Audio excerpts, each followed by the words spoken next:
Stojo pauzę, o paskui po 10 metų, po 10 metų atgaivino jie grupę ir 2002 spalio 3 grupė praskrido pro Verkšnionių tiltą per Nerį ties Vėlių. Tai buvo unikalus absoliučiai skrydis, niekas tų dalykų pasaulyje nedaro. Vengrai vieną kartą bandė, bet užkabino lėktuvo sparną, užkabino vandenį ir daugiau nedaro. Štai yra pirmoji figūra. Tačiau truputėlį pratęsiu tą istoriją grupės Anba, kadangi to tilto dėja labai susirgo karisysis pilotas Leonas Jonys, tokia lemtis, turėjo 3 operacijas ant galvos ir galiausiai iškeliavo. Ir ta grupė 10 metų visiškai neegzistavo. Ir tik tai 2011 metais britų žemus lakūnas Markas Džeferis pasiūlė Rolandui atgaivinti grupę. Ir tada, kadangi buvo kvietimas dalyvauti pasirodymuose Azijoje, Valimoje, Pietų Korėjoje. Ir tada vietoj iškeliavusio Leono Jonio į kairę pusę stojo Kauno aeroklubo vadas.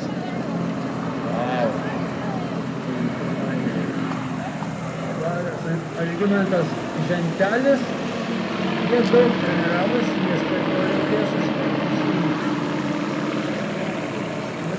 Žinoma, nenusakysi žodžiais, kiek čia pastangų ir darbo, ir ko čia reikia, kad įvyktų tai, ką mes dabar matome. Na ir jie 11 metais išvažiavo į Aziją, turėjo puikių, per 10 pasirodymų Pietų Korėjoje. Ir buvo didžiulė reklama Lietuvai, nes tos spalvos buvo, aš mačiau nuotraukas, ant vieno didžiulio namo, per visą namą buvo Lietuvos vėliavos spalvos. Kitais metais jie dalyvavo Kinijoje ir toliau kasmet daugybę pasirodymų Latvijoje, Lietuvoje ir Lenkijoje. Šiemet jie kelis kartus skris į Lenkiją.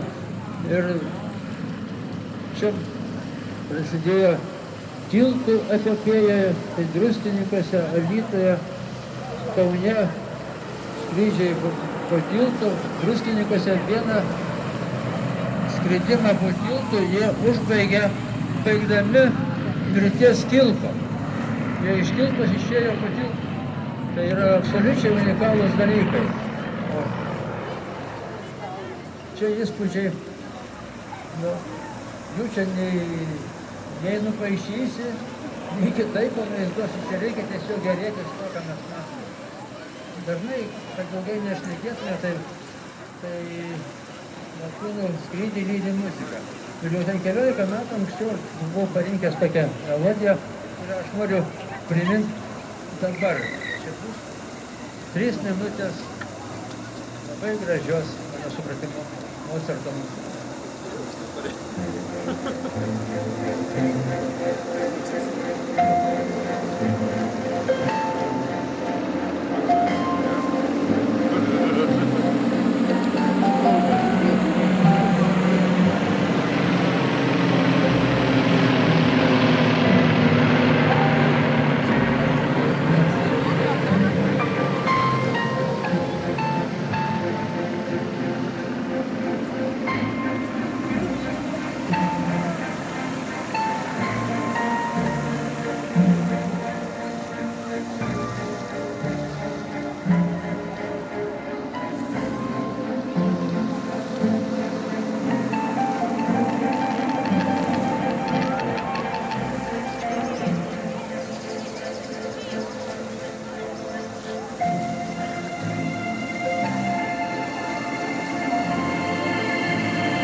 ačiū Mozartui ir Klaidermanui, kuris atliko fortepijono šitą kūrinį. O dabar šiek tiek apie skrydžio technologiją keletą žodžių, kad mes įsivaizduotume, kas ten vyksta dabar kabinose. Už skrydžio programų, už lėktuvų padėtį ore, saugumą, už mus visus yra atsakingas grupės lyderis Rolandas Paksas. Iš dešinės skrendantis Robertas Noreika ir iš kairės Algimantas Čentelis šiuo metu nemato.